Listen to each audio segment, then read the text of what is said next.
अस्सलाम वालेकुम जी। कैसे हैं सब लोग। बात करते हैं कि पाकिस्तान कभी भी तरक्की नहीं कर सकता।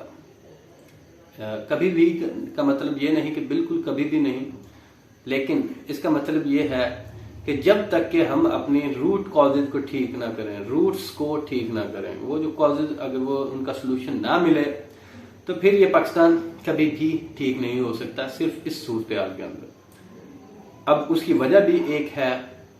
वजह क्या दोस्तों, सब लोग जानते हैं कि जिन लोगों ने तरक्की की है उन्होंने सबसे ज्यादा इंडस्ट्री लगाई है।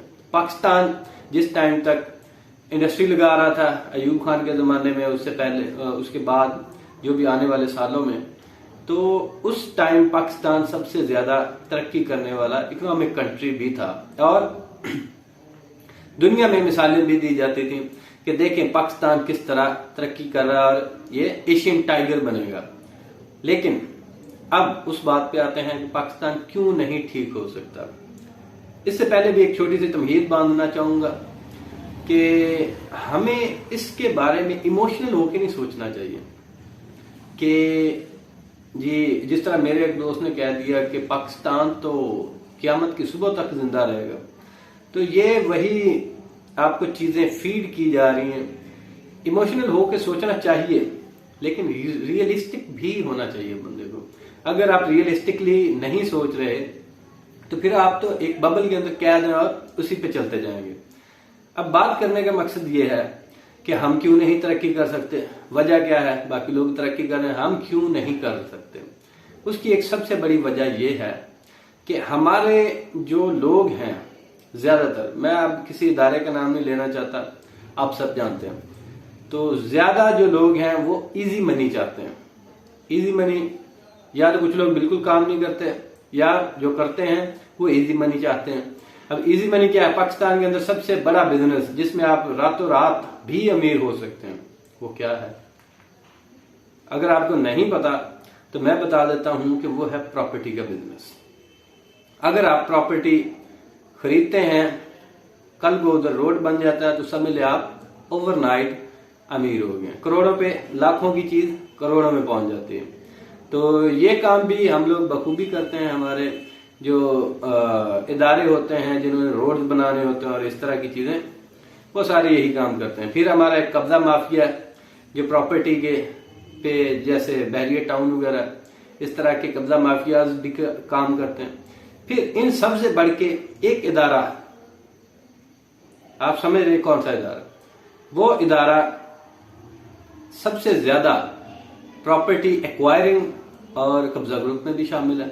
जैसे कि मलिक रियाज है, उसके पास जो अपने वो सिक्योरिटी के ऑफिसर हायर करता है, वो भी उसी हमारे एक इदारे से आते हैं, और उनके वो आला अफसरान होते हैं जिनको कोई हाथ नहीं लगा सकता।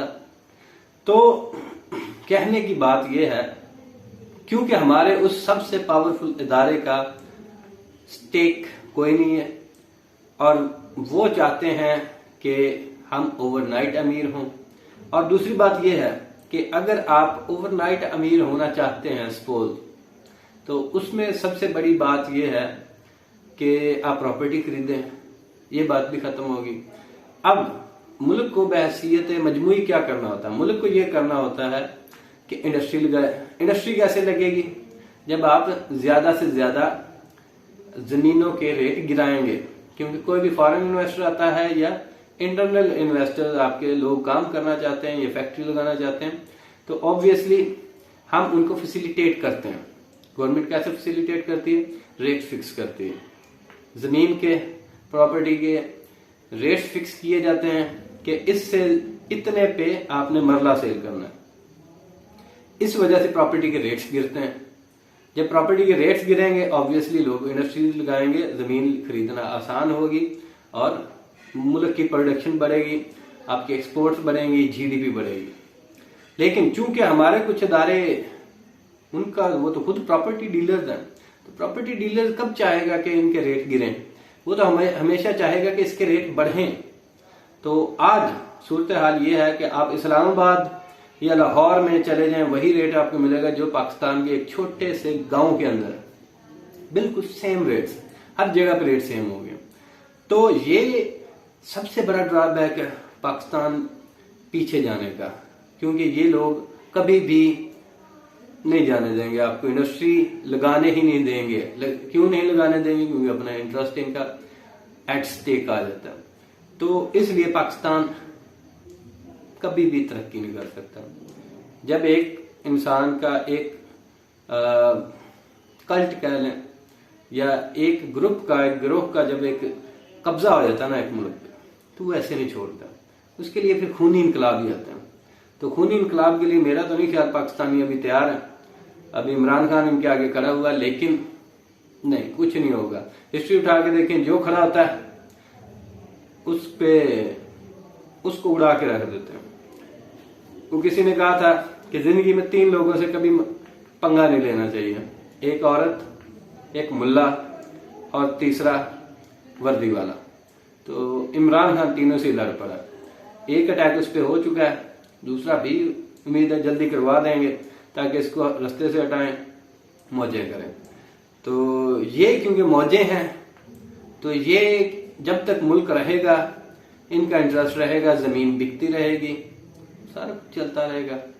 आपके और मेरे जैसों को कौन पूछेगा? कुछ भी नहीं होगा। तो जो लोग बड़ी उम्मीदें लगा के बैठे हैं ना इस मुल्क से, वो भूल जाएं या फिर कुछ करें। तो कर नहीं सकते तो फिर चुप करके कहीं बाहर को साथ देते हैं, कहीं बाहर निकलें और अपनी जिंदगी सुकून से गुजारें, क्योंकि इधर आपकी और मेरी कोई जिंदगी नहीं है और ये हमेशा से ऐसा ही रहेगा। क्योंकि कोई भी मुल्क तब तक ठीक नहीं होता जब तक उसकी इलीट क्लास फैसला ना कर ले कि हमने इसको ठीक करना है। क्योंकि हमारी इलीट क्लास जो अशराफिया है, जो most powerful and most wealthiest person है, वो ठीक नहीं करना चाहते, क्योंकि इस 2 नंबर निजाम से उनके रोजी रोटी जुड़ी है। तो रोजी रोटी से, क्योंकि ओवरनाइट अमीर से अमीर तरीन होते जा रहे हैं, ये कभी नहीं छोड़ेंगे। इसलिए ये एक बबल में रहना छोड़ें और रियलिस्टिकली सोचना शुरू करें कि क्या होगा। इस चैनल को सब्सक्राइब करें, वीडियो को लाइक करें, शेयर करें। अगर आप टिकटॉक पे देख रहे हैं तो इस इधर डिस्क्रिप्शन के अंदर और अकाउंट में अटैच्ड एक आपको आइकन नजर आएगा यूट्यूब का, उधर जाएं और चैनल को सब्सक्राइब करें और अपने फ्रेंड्स से शेयर करें ताकि ये सिलसिला चलता रहे। Thank you very much.